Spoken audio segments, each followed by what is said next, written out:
लग्नाचे आमिष दाखवून 14 लाखांचा गंडा.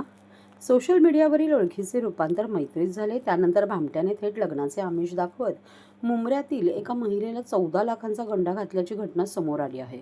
हा प्रकार नोव्हेंबर 2022 ते मार्च 2023 दरम्यान घडल्याचे तक्रारीत म्हटले आहे. या प्रकरणी हमबदान नामक व्यक्तीविरोधात गुन्हा दाखल असल्याची माहिती मुंब्रा पोलिसांनी दिली.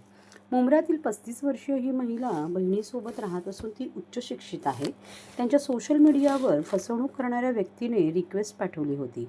त्यांनी ती रिक्वेस्ट ॲक्सेप्ट केली. त्यानंतर या भामट्याने तक्रारदार यांना व्हॉईस मेसेज पाठवून बोलण्यास सुरुवात केली. त्यातून त्यांची मैत्री झाली आणि याच दरम्यान त्याने तिला लग्नाचे आमिष दाखवत विश्वास संपादन केला. त्यानंतर भामट्याने तक्रारदार यांच्याकडे पैशांची गरज असल्याचे सांगून वारंवार आर्थिक मदत करण्याची विनंती करू लागला. त्यातच रक्कम आणि सोन्याचे दागिने परत करण्याची खात्री दाखवत 14 लाखांचे दागिने घेतले.